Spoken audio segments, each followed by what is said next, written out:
Bonjour à tous, aujourd'hui on est dans le labo TVD numérique puisqu'on s'est installé voilà, un petit setup pour vous montrer, pour vous présenter le dernier né des mini PC de chez Intel, de la gamme NUC. Les mini PC traditionnellement chez Intel s'appellent des NUC. Celui-là s'appelle le Hades Canyon, donc un nom assez agressif qui tout de suite impose quelque chose. Et comme vous pouvez le voir, il y a cette tête de mort bleue et mauve en rétroéclairage sur le dessus que vous pouvez désactiver, je vous rassure si ça vous plaît pas.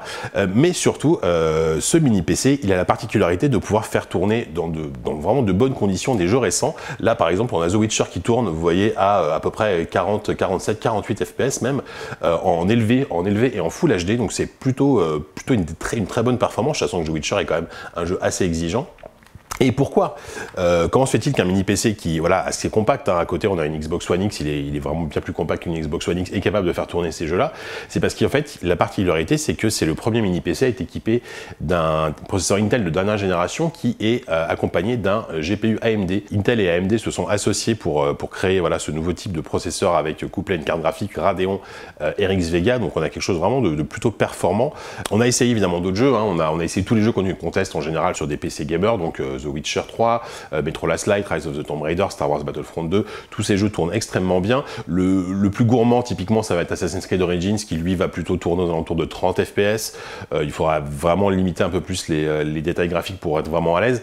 Mais voilà, ça montre aussi que c'est vraiment ça peut faire une petite console de salon que vous pouvez mettre sous votre télé, à la fois pour faire un media center, un ordinateur pour travailler et un ordinateur pour jouer. Donc c'est vraiment très bien. Évidemment, il y a quelques petites contraintes. Traditionnellement, les mini PC sont fournis sans mémoire vive ni stockage, donc à vous de l'ouvrir, d'acheter des barrettes de RAM et un SSD pour pouvoir avoir une solution complète. L'autre défaut, c'est aussi quand même évidemment son bloc d'alimentation qui est quand même assez gros, vous voyez, qui est quasiment aussi gros que le mini PC en lui-même. Par contre, il a l'avantage, et ça c'est ce qui nous a le plus surpris, de gérer extrêmement bien sa température et le bruit.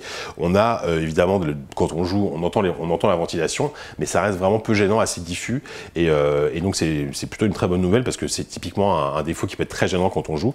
Donc voilà, pour résumer, c'est le NUC Hades Canyon, c'est vraiment un mini PC de luxe, puisqu'il vaut quand même à peu près 1000 € sans le stockage ni la mémoire. Par contre, si vous voulez un ordinateur pour travailler dans de très bonnes conditions, pour jouer, à emmener un peu partout, parce que voilà, vous mettez ça dans un sac, vous le transportez où vous voulez, et vous faire un petit media center / console de jeu dans votre salon, ça peut être une très bonne solution.